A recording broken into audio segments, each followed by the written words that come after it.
sallallahu alaihi wasallama ya faralanta zakafin da kai akan kowane musulmi, don haka wajibi ne akan musulmi ya yi fidda kai. Ana yin fidda kai ranar sallah da sassafe, ko ana gobe sallah, ko ya rage kwana 2 ga sallah, duk yadda kai yayi in ka bayar da ita ga wanda Allah ya faralanta ka bawa. Fidda kai manzon Allah sallallahu alaihi wasallama ne ya umarni. In ka saba umarnin manzon Allah, wallahi ba za ka samu sakamako ba a gaban Allah. Sahabban manzon Allah sallallahu alaihi wasallama a Uhudu, manzon Allah ya umarce su, ya ce ku tsaya akan wannan dutsen, ko mun ci nasara ko an ci nasara da mu. Amma da suka ga an samu nasara sai suka sauko ɗiban ganima, sai Allah ya sallata abokan gaba a kansu, aka samu nasara a kansu. Wannan ya zamanto sakamakon waɗanda suka saba umarnin manzon Allah.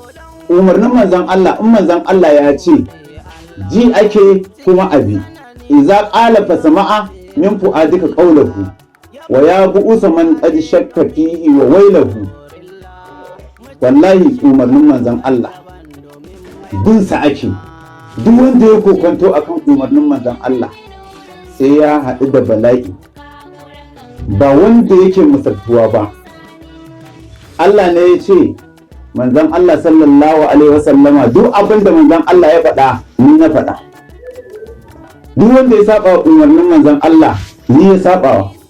Don haka duk wanda ya ƙi ya ba da fidda kai, ya tafi ya je ya sai kaji ya yanka ya ci ranar sallah, amma bai ba da fidda kai nasa da shi da iyalansa ba, to ya shiryawa sakamakon da Allah zai saukar a kansa.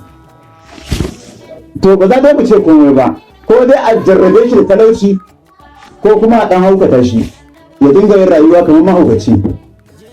Wannan nasiha ce muke yi wa al'umma, amma ma'abocin hankali shi zai gane.